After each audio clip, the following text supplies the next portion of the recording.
This is iRacing, the world's premier online racing game. iRacing puts you in the driver's seat to experience today's newest form of competitive motorsport, virtual racing, all from your home PC. Race virtually in endorsed series from NASCAR, IndyCar, IMSA, the World of Outlaws, Aussie Supercars and more. Take on legendary circuits like Daytona, Silverstone and the Nürburgring. Join iRacing's global online racing community and get on track today at iRacing.com.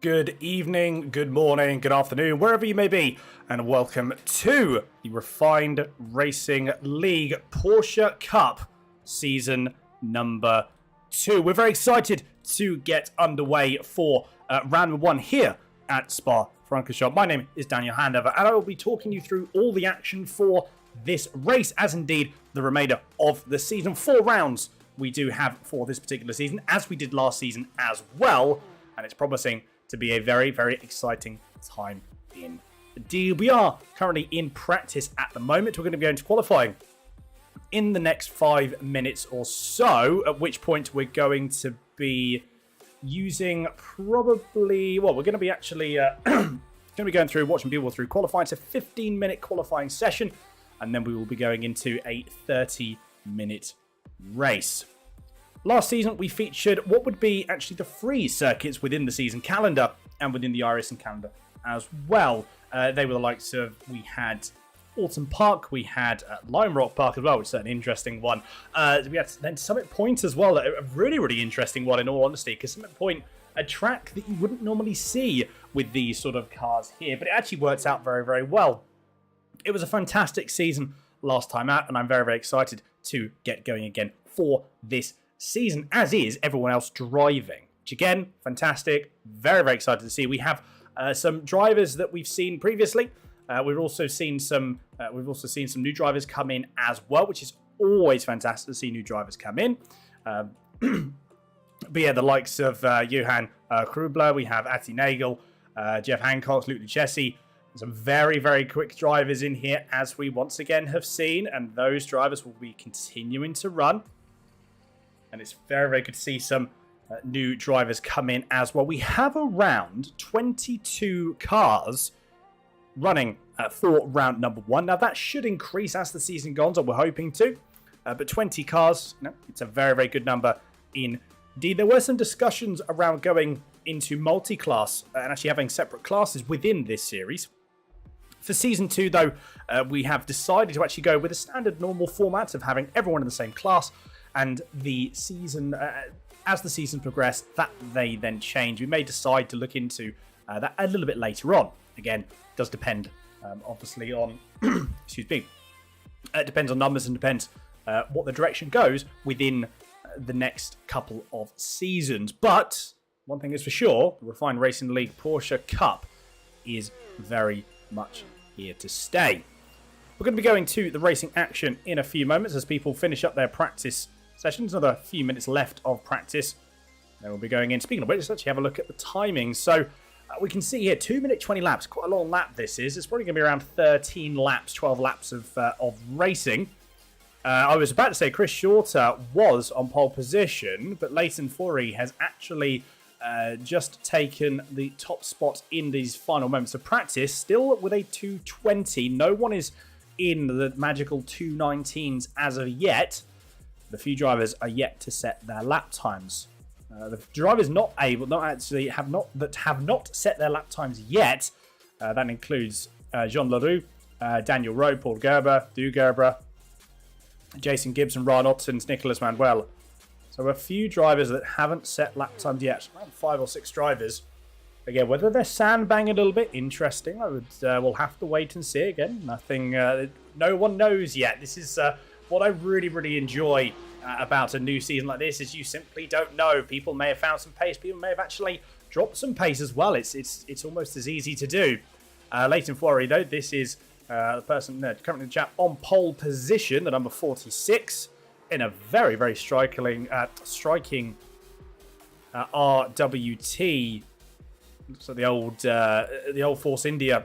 No, they weren't called Force India, were they? I can't remember. It reminds me of that race team, but I can't remember for the life of me. It wasn't. It used to be Force India. I can't for the life of me remember what they were called. Anyway, by the way, if anyone knows in chat, do let me know, because I've just completely had a mind blank on that. Anyway, very, very striking livery we can see there. Down into second currently, we have Chris Shorter. Again, with another very, very striking livery. Fantastic looking. I love these cars. These Porsche Super Cups are just one of my all-time favourite cars. I'm so excited, again, to be going through with them again and to be actually commentating on their racing again. So Chris Shorter actually went up in pole position. He's got another 10th. Still elusive of that 219 that we have seen. That I don't think. Chris Shorter won't be going out of circuit again. Johan Grubler, very, very competitive driver last season. Out number 15, Hybrid Academy. And we're going to see once again, I'm sure there is going to be some competitiveness here. Not running in P4. I mean, arguably the competition certainly looks to have got even closer. We'll just again have to wait and see what is in store for us, because there's a lot of things to consider when it comes to when it comes to the race here. Qualifying's one thing, but the race is very, very different. The race, it's such a long circuit. Yes, I know it's only half hour, but it's quite an intense circuit as well. You're putting your car through quite a lot of stress for a lot of these positions. Luke Jesse, there we go. Luke Jesse there. Familiar person on the top step and on the podium last season, once again in P3. Currently 6/10 down on Leighton Fury. So, yeah, again, we'll have to see what qualifying brings. In fact, we are going to go to qualifying in a few moments' time. Yeah, Johan Grubler was very, very competitive last season. So, as I was saying, your qualifying versus racing, it's a very, very different experience. Very, very different thing that you've got to consider. And in all honesty, it's going to be intriguing to see how different drivers actually approach this, because I mean, obviously, naturally qualifying, you would want to go as fast as you possibly can, but then setup-wise, do you change the setup all that much? Do you try and go in for quite a lot of these setup adjustments? Do you have a surprise? You do have a substantially different, slightly more softer car for the race? Again, you simply don't know at this moment in time. Qualifying has just ticked over, as you can see now on your screen. So it's going to be the first out, and who can get going. We've got a few drivers already making their way out of pit lane. In fact, everyone's making their way out of pit lane. Jeff Hancock's there, the number 184 Try Hard Racing red car. Jesse just about to go out on circuit as well, and there we go. So it's open qualifying as well, and it's also not being lone qualifying. That's also something to consider. Now, interestingly enough, this may very well have some impact. Again, Spa is a very, very fast circuit. It's got a lot of straights, the Kemmel Straight being one of them. Massively long straight. The run down into Blanchimont as well, another very, very long straight out of Stavelot. So you've got to be you've got to time it right. And if you can time it right, regardless of whether it's a teammate or not, you can make up a fair bit of time. You're probably looking at a couple of tenths along the slipstream here. Even the run down through No Name into Pouon, that's a bit of a run that you can gain maybe half a tenth or so.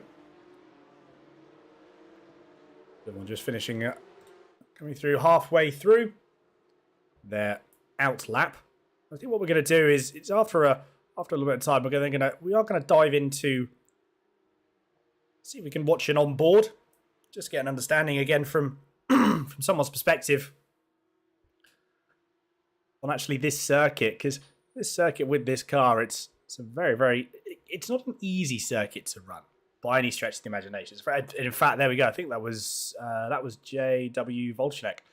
J.W. Volchenek that had a moment. And in fact, let's see if we can get a replay of that. I feel we'll be able to. In fact, here is the replay here. There we go. Yeah, it just goes a little bit too hot, cold tyres. And unfortunately, it won't make too much of a difference as it's in qualifying. You do have an opportunity to do at least 2, or I think probably 3 runs would be possible with these 15 minutes. Although even with that time there, you're cutting it a little bit fine, I will admit. So you do have to be that little bit cautious, that little bit careful. So, yeah, something to considered, but manages to get the car back on circuit. Nicholas Manuel has actually had a moment also. Let's see what's happened to Nicholas Manuel. Is it? Oh dear. Okay, that's something. That's definitely that's a thing you don't want to do through going through Blanchimont. Did very well to hold it. In all honesty, I thought that was going to be a moment of sort of save the car but hope for the best, and does manage to keep it. Everyone now on their first flying laps now. We're just going through a Rouge, kisses the apex, up through Radion perfectly, uses all the track available. Job is a good one. We've now got to take... Well, we're going to have a period of... You're going to see the first lap times are going to come in, and then it's just going to be consistent lap times coming in, and you'll probably see, what you will also see as well, is the times will be put on the board, first times will be put on the board, and then it will just be constant pole position swapping over. So it's going to probably be a good 2 laps or so before we actually have an understanding of where people are in terms of pace and where people are going to be roughly in terms of their general position. Someone had a moment there. We heard a little bit of tyre squad. Not entirely sure who that was, but either way, no damage from what I can see. There's nothing come up on the event tracker. That would lead me to believe that was simply just a bit of a half spin. As Burmeister comes down into Rivage. His first flying lap. Manages to come in a little bit wide of the apex. Something to be conscious of. Although he does manage to maintain that injury. It's very easy to actually go quite wide. If you miss the apex a little bit and you're not running the inside, it's very easy actually to wash out wide. So Rogan Burmeister for the Red Fox Racing does a very good job in keeping that car actually pretty situated within where it should be. There was no real wash of the car there, which is, as I mentioned, very impressive to keep there if you do run wide going through the Rivage. So it's always that little bit cautious. Leighton Fury is absolutely lighting the timing standings on fire. He's put in a personal best and a session best, purple sectors, every single sector. Is this going to be the pole position? We're looking for the 219, bear in mind. We saw 220 dead in qualifying. There we go, it's 219.6 straight away. That was a competitive time straight on the board. Paul Gerber goes in P2. Here you go, here come the times here. We've got Ryan Ottens that's coming. He's second with a 221. So I'm interested to see what Luke Lucchesi does. He's just about to come across the line. Where does Luke Lucchesi go? In fact, I don't think his lap time counted. No, it did not. So interestingly, Luke Lucchesi's first lap didn't count. That's certainly going to be putting him on the back foot a little bit. You've got to be careful also as well here because you haven't got all that much time. You've only got, I said, probably 2 or 3 runs. You really haven't got that much time, in all honesty. So you have to be a little bit careful there.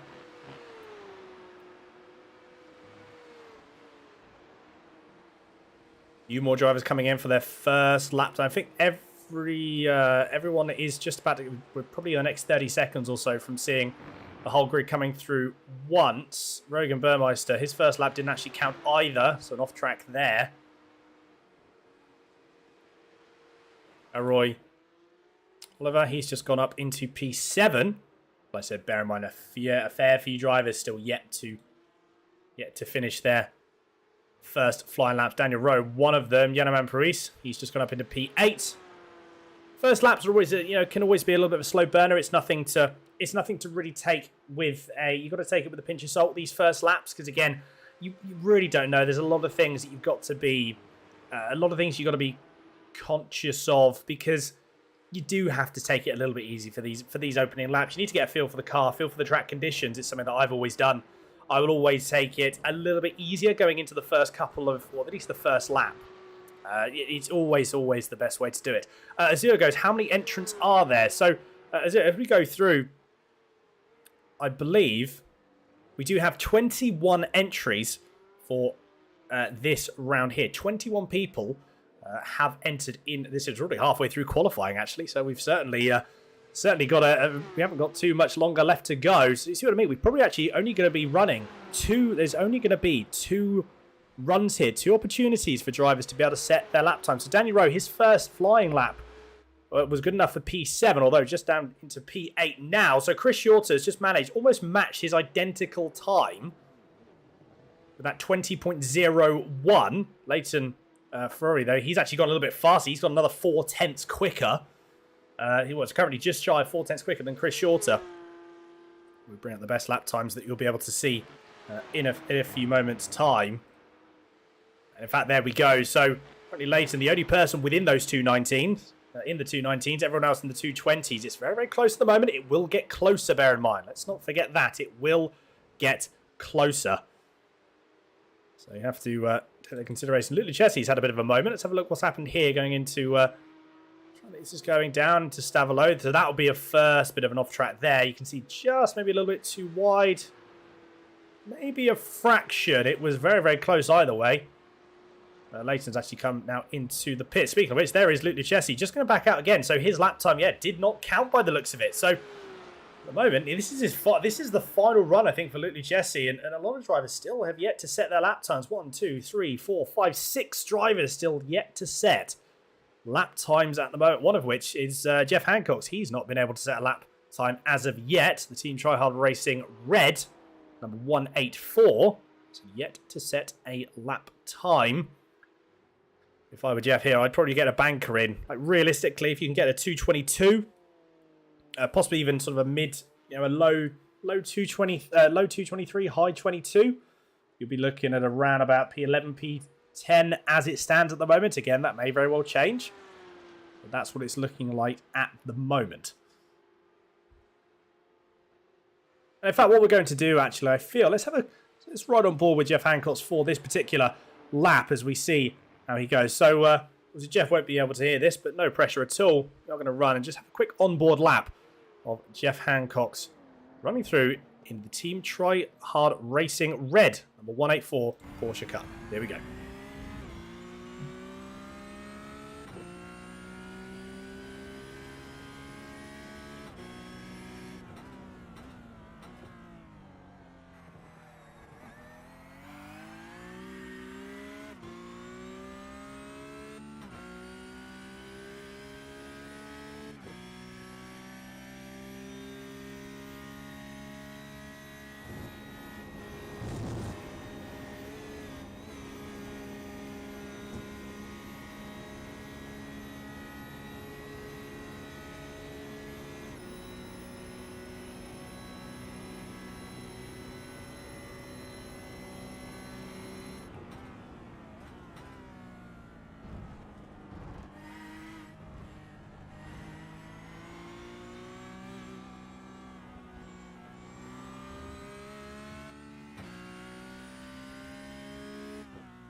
And there we go, a lap time on the board for Jeff Hancock, and it was indeed a 223.2, so a low 223, and that put him in P12. Leighton Fury has gone a little bit faster, though. He has gone in the pit, so he won't be doing another lap, I don't think. Johan Grubler will be doing another lap, though.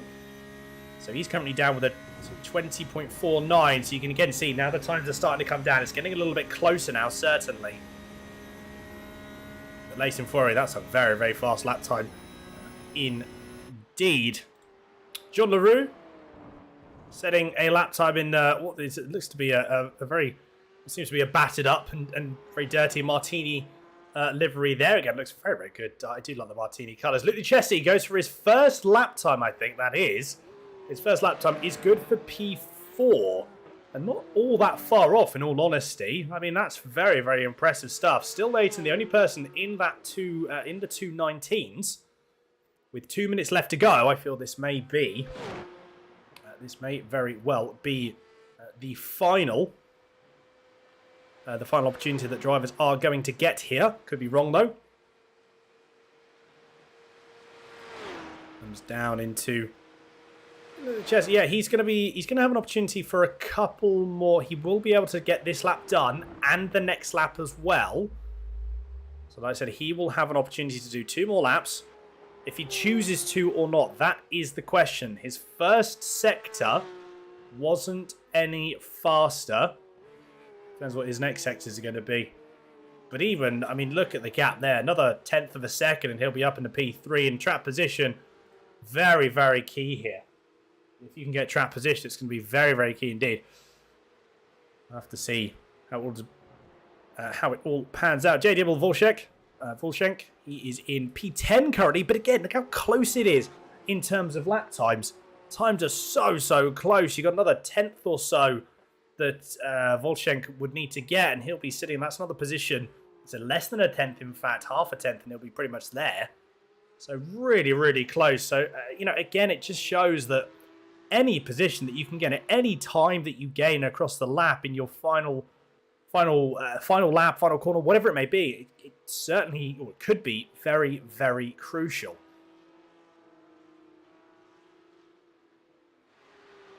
Let's see, what is Hrubler going to do for this final lap? He's put in a purple sector 3, interestingly enough, so I don't think he won't get another lap in. So this is Johan Hrubler's last lap.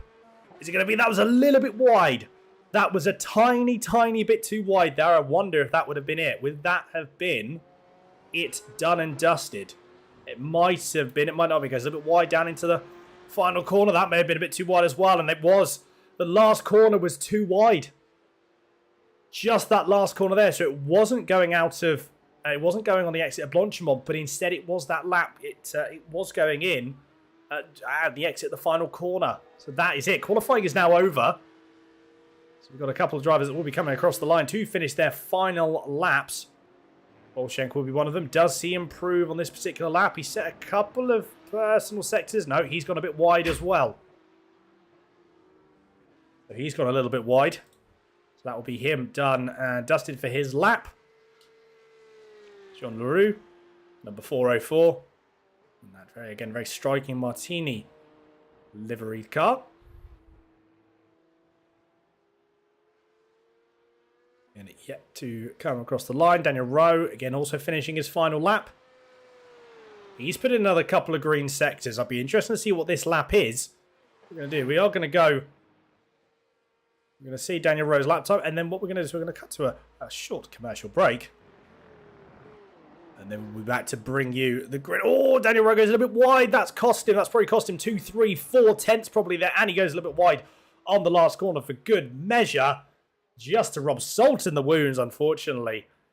So that is Daniel Rowe and his qualifying done and dusted. That is it for qualifying at the moment. Everyone just finishing. There's just some bank collapse in to get some additional practice going. We are going to have a short break, but we will be back in a few moments to bring you the grid results for round number 1 of the Refined Racing League Porsche Cup. Don't go anywhere. Basic human rights. Water, electricity, healthcare, affordable infrastructure to support these basic rights. We are looking for a change, a better future for all. But without education and access to information, change can never happen. Welcome to IO Verified. We're not looking to just uplift and inspire our staff, but to empower and enrich the lives of communities, allowing small businesses to grow and build a future for themselves and enrich the lives of those around them. Join us today. Help us be the change and inspire the future.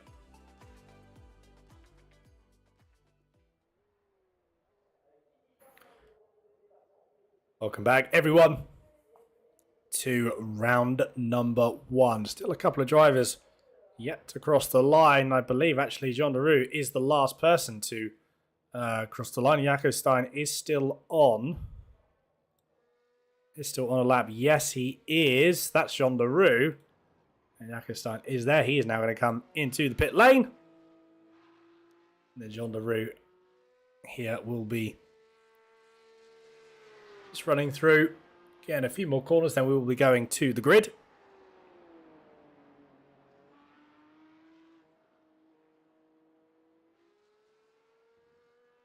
Just getting that final bit of practice in. I mean, if you were able to, why would you not? Any advantage is an advantage, certainly, that could be gained.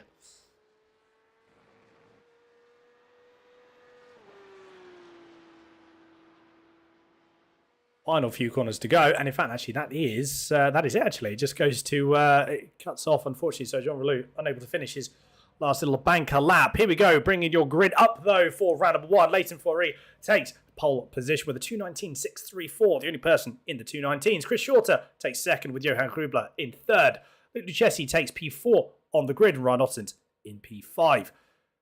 Gerald Fourie in 6th.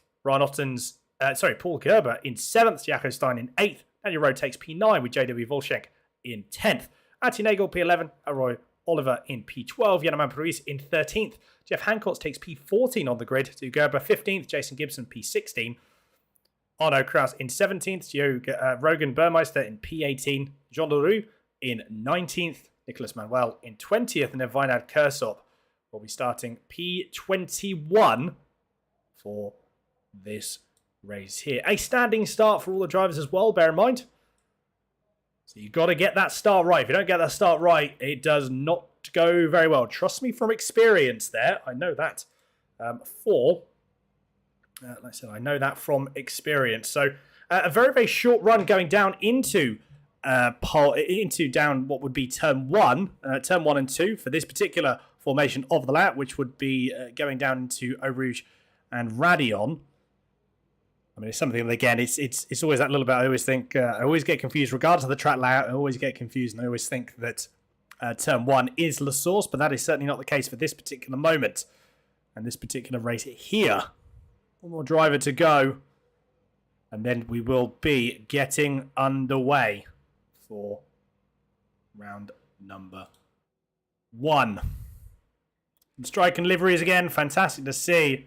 Absolutely fantastic. So we love having these liveries up available so that we can see them. It certainly makes for a colourful grid. That is for sure. Lights are about to come on, everyone, and here they go. 5 lights. Standing start, and we will be away for season number 2 of the Refined Racing League Porsche Cup, and away we go. Leighton Fourie, Chris Shorter get a very, very good start. You can see Fourie taking a defensive line straight away. Johan Grubler and Luke Duchessis going to go side by side up into Eau Rouge, and there's contact already. Big contact already. 2 cars don't fit into one space, unfortunately, especially when you go through Eau Rouge, and that means that Luke Duchessis is now having to fight already with Ryan Ottens. The Team Try Hard Racing cars swarming everywhere. Are we going to see Chris Shorter try and make a move around the outside of Leighton Fourie? No, I don't think we will. Are we going to see a move here? No. Chessie manages to keep his position as is. That was certainly an interesting start to the race. We're definitely going to see a replay of that. Yanaman Paris has had a moment going down into Lacombe. So that's cost him several positions, unfortunately. Daniel Rowe has just lost a position to Elroy Oliver as well.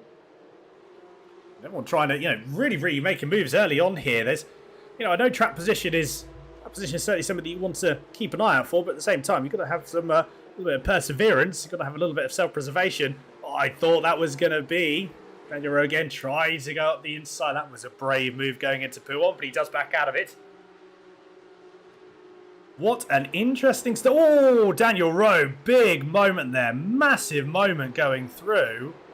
That was a, wow. Fair play for keeping it all in check. Arno Kraus has actually gone a little bit wide. That's cost him a position. Number 810 has lost out. Although hasn't lost out on that much, in all honesty. Oh, as we just go to Ryan Ottens, a massive moment through Stavelot. What a huge incident. Well, not even an incident. It was just a a massive, massive spin. That would have heated the tyres up no end. There's no graining in iRacing, and there's no flat spot in iRacing, but wow, if there was, that would be a terrible car to drive. Now, Ryan Ottens manages to keep it all in check, but he has dropped now. Starting in P5, remember, he's dropped all the way into P15. So he's got a long way up the grid as everyone, almost everyone goes off Blanchimont. Obviously, this is a move. That was Elroy Oliver. I think he went a little bit wide. Yes, Elroy Oliver must have gone very, very deep going into the bus stop, and that has cost him a significant amount of time. And in fact, he's let JW Volshank and Daniel Rowe through. I wonder if there was any contact there. Very well could have been. Although, Rowe and Volshank battling the teammates. They could be battling a bit more, actually, as well. Roger Burmeister has had a bit of a moment, though. It's actually been a massive incident. I don't know what on earth happened there, but we've got a fair few replays to look at. And that is Daniel Rowe takes that position there. Right, now we've got a bit of breathing. Well, I said we've got a bit of breathing room. We haven't really got that much breathing room, but let's have a look at what happened early on. This is the incident between Johan Grubler and Luke Lucchesi. I think it's, again, just two cars going into one space. I mean, also couple that with the biggest netcode I think I've ever seen. That I honestly think if they hadn't have had netcode, they probably would have gone through that all okay. It's a big, big shame. Gerald Frury actually had a similar moment as well. I wonder if he got caught up in the incident or in the aftermath between the two, or did he have a spin on his own accord? No, there's a bit of contact actually between himself. Couldn't quite see who that other car was, but that was unfortunately a big, big moment. That was the moment with Ryan Ottens that we were just about to see there, and there we go. And then what happened to Elroy Oliver? Yes, just that little bit of a small little tap there. I wonder if it was a little bit of a tap. Could it have been possibly? No, I think it was just a small little tap, unfortunately. Right, going back to main action, because certainly there's a few things that have happened here. One of the battles to keep an eye out for this one, Jason Gibson versus Jeff Hancock, who's just behind again.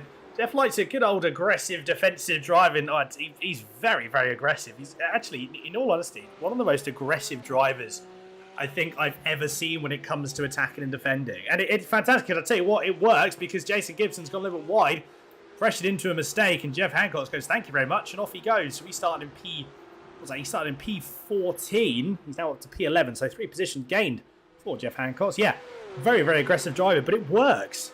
It really, really does work for him. It's very, very impressive to watch in all honesty. John LaRue has had a moment. Luke Chessie's gone off as well, but he stayed in P3, so it was just a small little. I can't imagine it was all that much. Was that Ryan Ottens having a bit? That was Ryan Ottens actually passing Arno Kraus.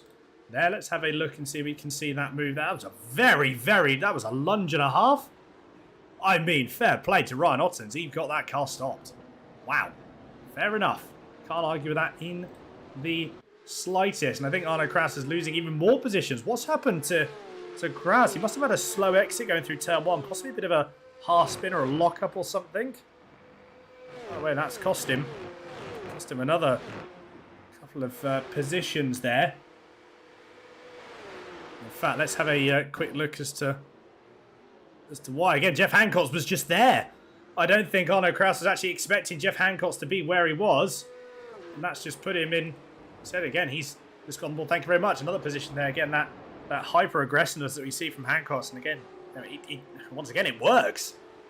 It just simply works. He tried to have a little go at Grubler then, but I don't think Grubler was having any of it at that particular moment. Meanwhile, at the front, though, this is the battle for the lead. It's a 1.2 second gap between Furry Shorter and then Lucchesi in P3.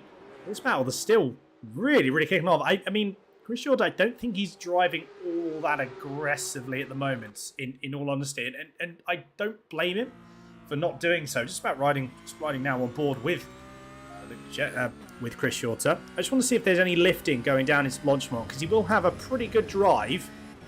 And you'll see the closing speed come down. Main thing, we probably actually should follow him at some point going down into on the Kemble Straight, because that will be a telltale sign if he is lifting or not. Now that won't be fuel saving. That will simply just to stay behind in a way. I think he is. I was looking at the timings. I think he is. Before he goes a little bit wide. May have opened the door. Bit of a short shift there for Shorter. Just to keep the car in check. You can get really, really aggressively on that throttle, but if you don't get it perfect, the rear will come around on you. There's another little short shift there. It sounds like, could be wrong, but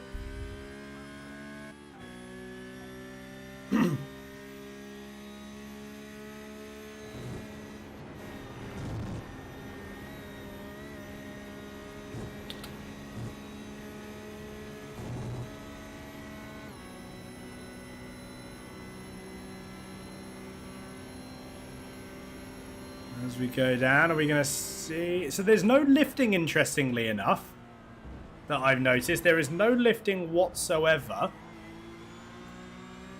Now, I wonder... Interesting as to why that there is no... As to why there is no lifting.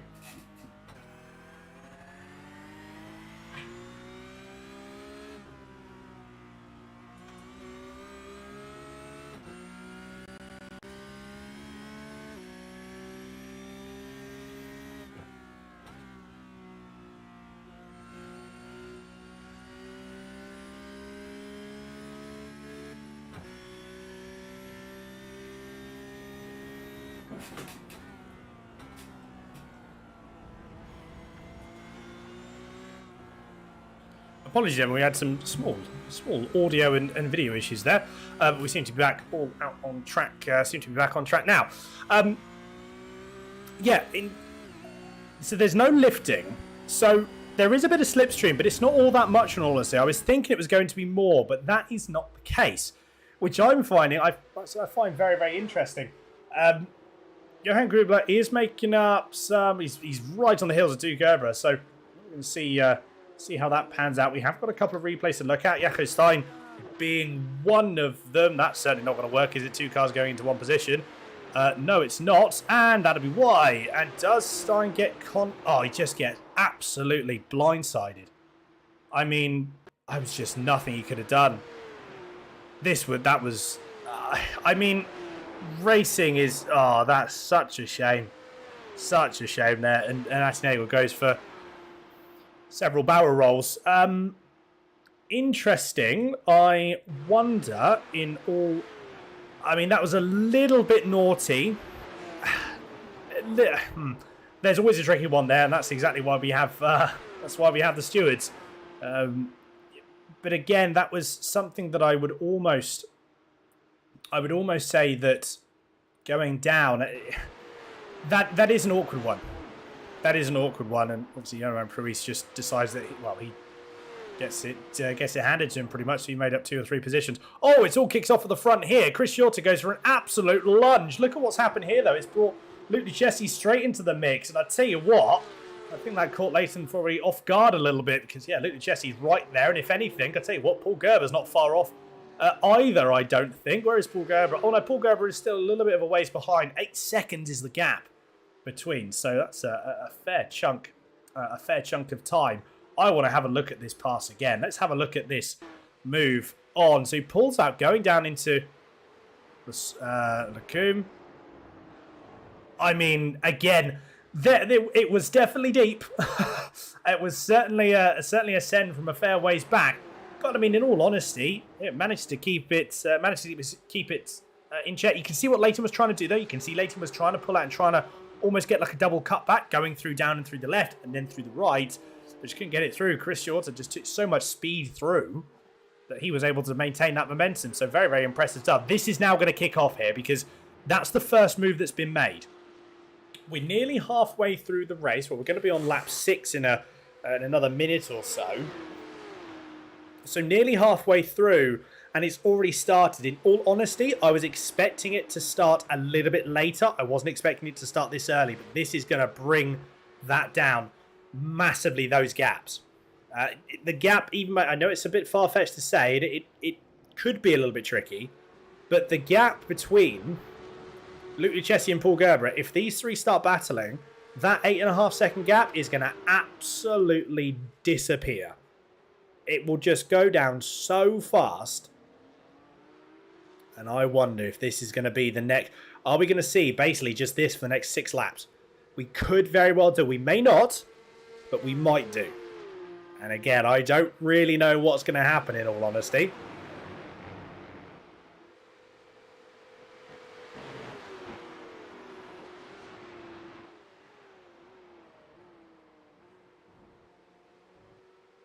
And this is going to be it. Leighton Forey goes. Is it going to be last the late breaker? And I think it's going to be, yep, pretty short slots back in.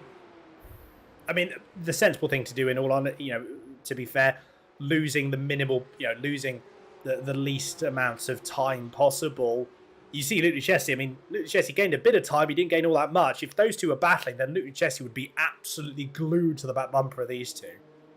But he's, at the moment, he's not. He's staying as is. Jason Gibson has had a moment.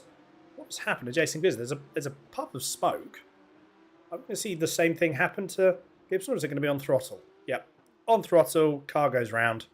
Does the right thing, though, holds the brakes. It's always what you want to do at that moment in time. If you can see that car's just going to...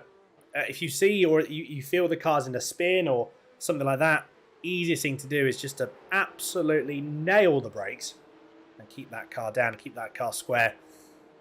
Because you're going to stop momentum. The car isn't going to continue to spin unless you're entering a corner really fast and the spin's really aggressive. If you lock all of the brakes up, then the tyres don't, obviously they're not spinning at that moment, so the car will continue in that direction, whichever direction that is, the car will generally continue in that direction still. So you can almost, you can predict and you can almost interpret, if you are going to have a spin, you can dictate where that car is going to end up. And Jason Gibson did the correct thing, just belted the brakes and then managed to get away with only what seemed to be just under a half spin. So, very well done indeed. Gaps opened up a little bit, and I tell you what, Luke Luchesi's going to have a bit of a look up the inside. Needed no second invitation. Is this the right thing to do, though? I mean, again, Chris Shorty doesn't fight it. I don't blame him, because the gap already to Leighton for it. Have a look at that. So that was that was a corner and a half, 2 corners worth of battling, and the gap was extended a little bit there, but the gap went up even more, to 1.2 seconds, and that's just about out of towing window. It is back down there now, so you'll see that gap to Luchesi will start to come down, although he may even... In fact, I think he's had a bit of a slow run. He has, so could this open up the door? Luke Luchesi going for that defensive line. Really going for a defensive line. Chris Shorty's going to be late on the brakes. He brakes late, but not as late as Luchesi. Luchesi manages to stay ahead. I think Jeff Hancock has had a bit of a moment. Where is he? Oh no, manages to... I thought that was a little bit of an off. Has he managed to make that move stick? Ah, no, that'd be why. That's certainly not what Jeff Hancock wanted. I think... Ah, yeah, Jeff goes a bit wide. Again, got away with a half spin. Very, very lucky to only get away with that. So he's dropped a couple of positions because of it. So this is certainly a battle that's worth continuing to watch. It tries to go back up the inside, but nothing... Oh no, he makes one position. So Jeff makes one position. I believe that was on... It might have been a back marker, actually. I think it may have been... Yeah, Jean Leroux, that was back marker. Staying with... Although, actually, here's a battle here, actually kicking off. So this is Jeff Hancock trying to get back behind... trying to get back in front of Dugera. Number 69 versus number 184. No moves there yet. Possibly going to build. He's got to be brave. He's brave on the brakes, but not brave enough. And that's cost him. That may have opened the door up for Arno Kraus. I don't think Kraus is close enough. No, he's not. And if anything, I mean, fair play. He didn't drop actually that much time at all. There you go. Another dive up the inside. Just needs to be that little bit further along. Although, Gerber did give him the space.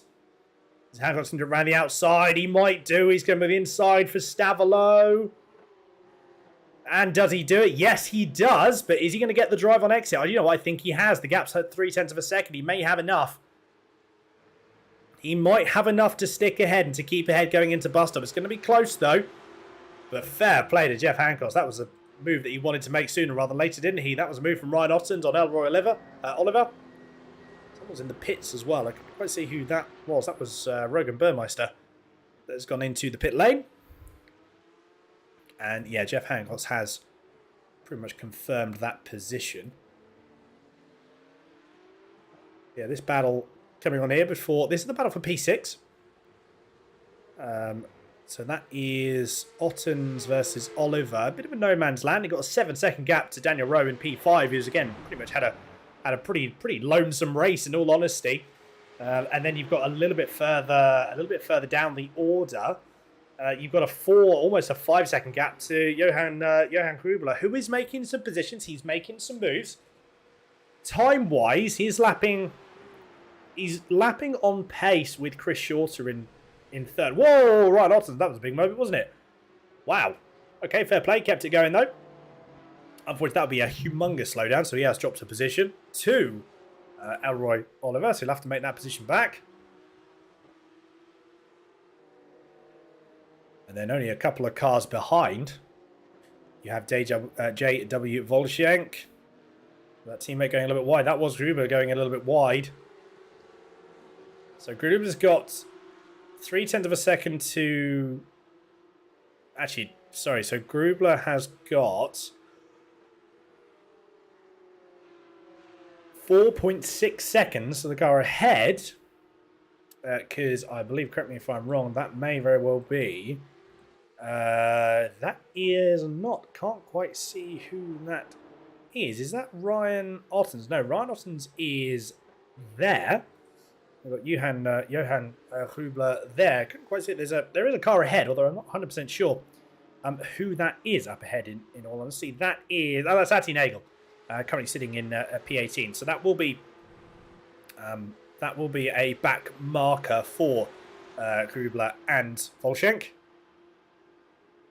But that gap is 4.8 seconds at the moment. I mean, realistically, with the pace... Well, that could be a bit of a tricky one. It's certainly not impossible for that time to come down. It depends if Oliver and Ottens battle that much, and if they do start, if they continue to battle, then obviously they will catch up, and that gap's gonna really close up pretty quickly. It just depends if they are going to. It depends if they're going to keep that battling going. There's no battling at the moment. The gap's 4.6 seconds. Actually just ticked down to 4.5, 4.3 even. So it's really coming down quickly.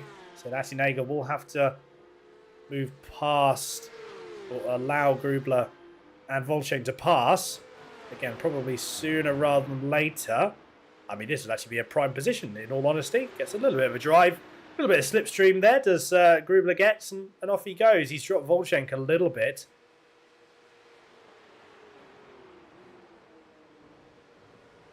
And again, down into the brakes, although Atinagel certainly wasn't making it easy for him. What's happening is up at the front, there's a little bit of movement. This is between Luke Jesse and Chris Shorter, so I think they've accepted the fact that they're battling for P2 because Leighton Furry has just disappeared up the road now. The gap's 2.3 seconds. So the Chessie wants that move, or wants that position, back from Chris Shorter, but Chris Shorter again, I wonder why. Luke Chessie had a bit of a moment. Let's have a quick look. Yes, the gap was a pretty sizable gap actually, and that isn't the reason.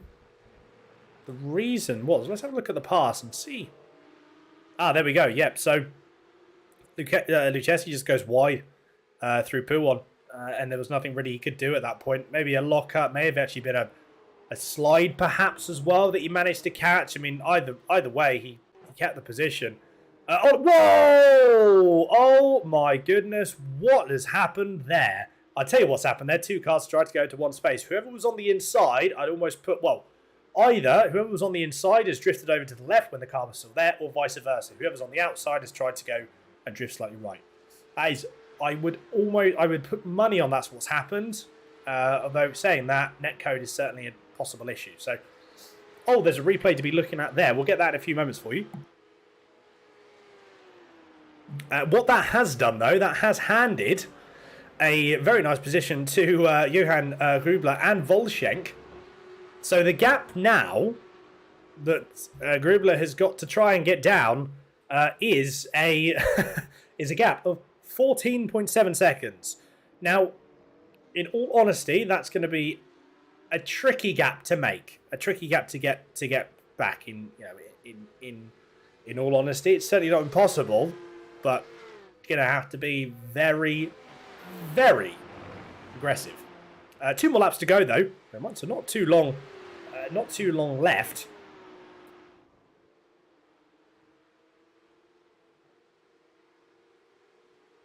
And then we'll be seeing who comes across the line first. There is Leighton Furry, who's just sort of driven away, really.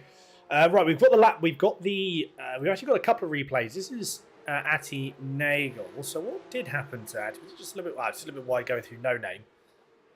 Daniel Rose also had a moment. So these off tracks as well. Spa is very, very unforgiving at off tracks here. So we do have to be conscious of what is actually. What is and what isn't. I think Du Gerber was actually He tried to have a moment. Here we go. This is a bit of a battle here, isn't it? It's replay of a battle between Du Gerber and Jeff Hancock. Jeff Hancock, again, just holds it around the outside, goes, nope, you are not having that position. I genuinely, I just find it astounding how aggressive Jeff is. And he manages to keep it going with some good pace, some good race pace. It's really, really strange. Right, let's have a look at what happened then between Elroy Oliver.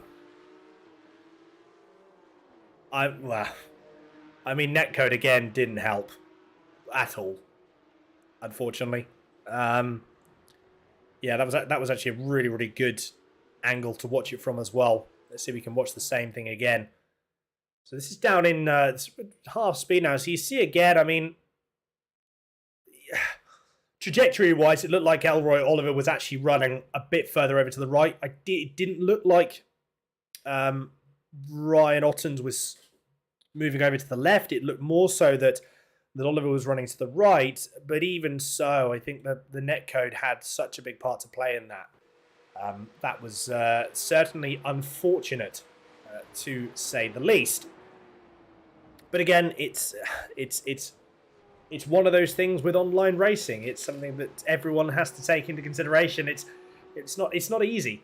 It's really, really not easy because it's just out of your control. You have absolutely nothing that you can do. You cannot do anything, and it's so frustrating and so infuriating.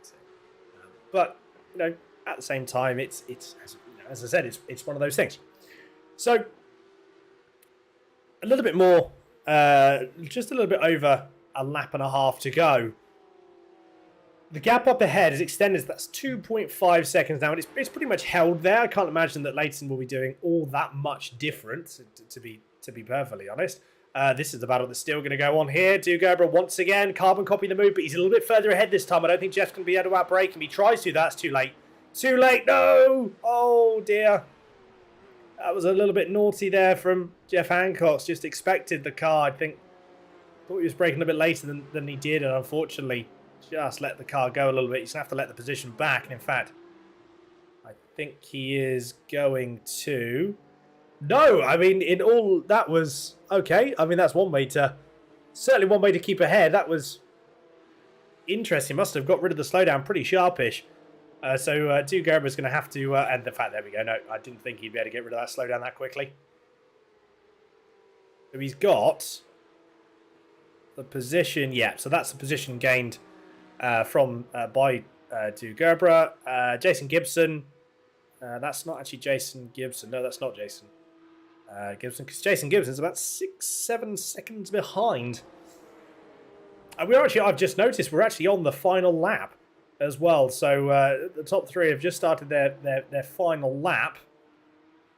Too long, not even a quarter of the way through. So we've got a little bit of time before we'll go back to those top three. Although it depends. It depends what Jeff Hancock's going to do. I mean, you know that Jeff is going to send it.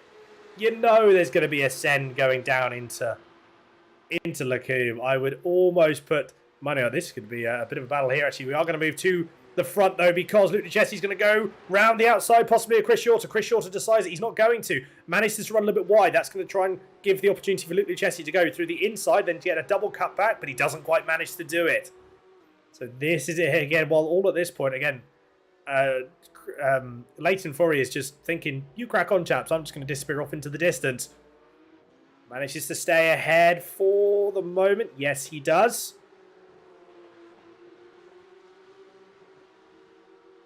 Once again, just a little bit. But I think, I don't know, something's happened to Gerber. We'll have to see a replay of that. I want to continue with the rest of this for the moment. This is the only current battle we have left on circuit, and it's going to come down potentially to the last of the late breakers into bus stop.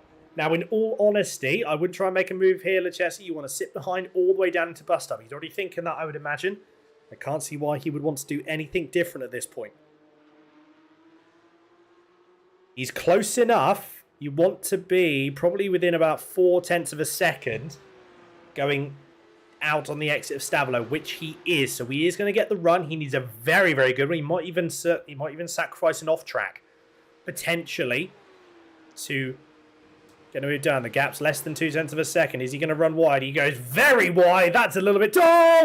Oh my goodness, look at Jesse. Well, I'll tell you what, he went a bit wide, but he went too wide. How did Chris Shorten manage to stay ahead? I have absolutely no idea. Absolutely no idea. Leighton Frory takes race 1 victory here. Absolutely fantastic drive indeed after a very good battle with Chris Shorter. That has, in all what's happened, is Paul Gerber has actually been promoted up into P3, and Daniel Rowe might be promoted to P4. Depends when he finishes. I think he is. Daniel Rowe's been promoted to P4. Luke Lucchesi's gone all the way down. He's not actually going to finish the race. He does finish, but he finishes in the pit lane in P5. So it all kicked off right at the end. Oh my goodness. That was absolutely insane to watch. We've got a little bit more of a battle here. Vinag Kersop and Elroy Oliver. This is Vinag goes a little bit deep. Again, cuts off the corner there. So, oh, that was a bit naughty.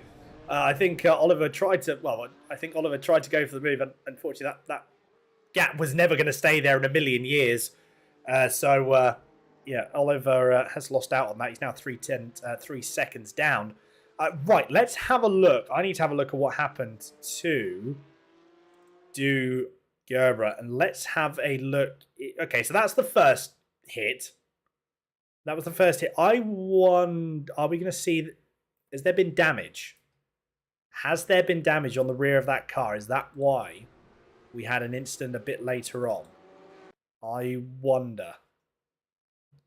So that's the same move. We'll just play this through. And we'll see.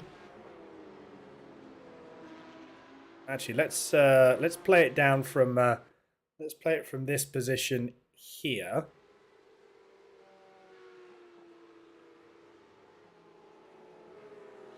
So again, nothing major in all honesty at the moment. So we must have just come off before there was an incident. We must have just come away from this battle before something happened. So no damage to the inside of Gerber. I can't imagine. The damage seemed to be okay. The car looks okay. Actually looks to be handling well. Could it be a little bit aggressive on throttle here? Nope. It must have been down into bus stop. That's the only other place that I would imagine. Yes, we are going to sit on board with this. We're going to bring your full finishing results in a few moments' time. Once everyone, we've still got one or two people to cross the line, but we will bring you those full results in a few moments. Yeah, what happened? So he doesn't lose it here. So Jeff tries to go around. This is Jeff Hancock's going to go around the outside. Is there a little bit too deep? Ah, there we go. So it was classed as a spin, but it was classed as a crash because it was obviously in bus stop, which is a pretty slow corner. So, yeah, I mean, again, it was a fair move around the outside of Jeff Hancock's, gave plenty of space, just a little bit too aggressive for Gerber on throttle. So that is what happened there. Interesting stuff indeed. Everyone has indeed finished now, so we are going to bring you up your full finishing results. And then we're going to be having a chat with a couple of our drivers, all being well. And then we will be wrapping up. So, your results for round number 1 are here. Leighton Frory does take that all-important round one win. Chris Shorter takes P2 with Paul Gerber in P3. Daniel Rowe P4, and then that's Johan Grubler in 5th, JW Volchek in 6th. So everyone does get promoted because Luke Luchesi, whether that was he had a penalty of some description, whatever it may be, but Luke Luchesi crosses the line and ultimately ends up in P7. So a big loss there on that final lap. Arno Kraus takes P8 with Jeff Hancock in 9th. Du Gerber takes P10, Jason Gibson 11th, Janeman Pruiz in 12th, Weiner Kursop in 13th, with Elroy Oliver in 14th. Ryan Ottens in P15, Jaco Stein in 16th, Daci Nagel 17th, Nicholas Manuel in 18th, finishing a lap down. And we have Roger Burmeister 19th, John LaRue in 20th, and then finishing, unfortunately, 11 laps down, not actually starting the race, I believe, or at least only managing a lap or so, was Gerald Forey there. That is round 1's finishing order. Now, what I'm going to do is see if we've got anyone to have a quick conversation with in interview waiting room. And in fact, we do, actually. We do have a little bit. We do have a couple of people that I would like to discuss with. And first off, we are going to have a chat with Mr. Leighton Forey. Leighton, can you hear me? Yes, I can. How are you doing? You okay? Yeah, I'm doing great. Good. I mean, first off, again, really good battle. It's a very intense battle between yourself, Chris Shorter, and to an extent, Luke Luchesi as well there. In all honesty, you really all got stuck in, which is great. Just talk me through that race for you, because like I said, it was pretty close. I know in qualifying you had a very good qualifying, and just throughout the race, it almost seemed like you just got faster and faster as the race progressed. Yeah, I mean, first off with quali, I got a nice toe off Chris, which was toe was mega throughout the whole session. So yeah, I think that .4, I think I definitely got off toe. If I didn't, I think it would have been a whole lot closer. And then yeah, I mean, we had a good start. I didn't have anyone go alongside me down Kemmel Straight, so yeah, I took the first few laps as is, and I saw Chris wanted to push forward and maybe get away from Luke, but yeah, it seemed like that was working until a point, and then he started catching us. So I think Chris tried to make a move on me, which made him catch us even more. And then yeah, it was a three-way battle, and I got past Chris again, and then we saw him make a mistake a little bit, and from there I just managed the race. That was good. As I said, it was very good to watch, and yeah, through that after the halfway mark, it was again just sort of moving. It was just pushing on, and like I said before, I knew it. The gap was 2.5 seconds. I know that Luchesi and Shorter were battling quite a bit. Obviously, it all went a little bit wrong towards the end of that battle between Shorter and Luchesi. Luchesi ended up finishing in P7 because of an incident that actually happened. But moving forward to next week, again, anything you're going to do differently? I mean, I can't imagine you would want to. No, I think this strategy works quite well, so I'll stick to it. Lovely stuff. Leighton, congratulations again on the race win for round number 1, and we look forward to catching up with you again in a couple of weeks' time. Cool, thank you. So Leighton there, and I believe the next driver we have into the comms box is Mr. Paul Gerber. Paul, can you hear me? Yes, I can, loud and clear. Good. How are you doing? Congratulations. I mean, what an eventful, P3 overall in the end there. I certainly think you're certainly not going to complain about that. No, I'll definitely take that one. The opening lap was rough. Luckily, I managed to avoid all the carnage. Just keep my nose clean. It was actually after that quite I wouldn't say boring, but it was a race that I just had to put my head down and just manage the gap behind me. I think Rowe was on similar pace, and we were ding-donging a bit between faster laps. So yeah, I was just trying to maintain the gap, and then right at the end I saw Luke went off. I don't exactly know what happened, but yeah, I'll definitely take the third. Hey? Absolutely, and again, I certainly don't blame you. Again, moving on in a couple of weeks' time, preparation-wise, anything you want to do differently? Is anything you're going to try and again do with the car itself? What have you learned from this race? Yeah, I think the main thing that I've noticed, especially in this race now, is at the end the front tires was losing quite a lot of grip and understeering to the corners. So I was trying to play around a bit with the brake bias. I think for the next race, I'm definitely going to practice long stints a bit more to try and gauge the brake bias, because it's always a bit risky to move it too far back, losing the rear. So and Daytona I think is the next race, which is also, it's a fun track, but I haven't driven the Porsche much there yet, so I'll probably have to put in some more time on that as well. Gotcha, absolutely so. And Daytona is a very, very good circuit. I'm certainly looking forward to seeing you there as well. Paul, thank you very much. Congratulations again on P3, and we'll catch up with you in a couple of weeks. Awesome, thanks a lot. Cheers. Take care. And there we go. That is it. Round 1 done and dusted for the Refined Racing League Porsche Cup season number 2. What certainly an eventful start to the season, and this is going to be continuing throughout this season as well. Is that going to be a bad thing? Not in the slightest. We absolutely love action, and we are very, very excited to go forward with this season. A couple of weeks' time, Daytona for round number 2. Make sure you don't miss it. Same time in 2 weeks. But until then, everyone, as always, make sure you take care and stay safe.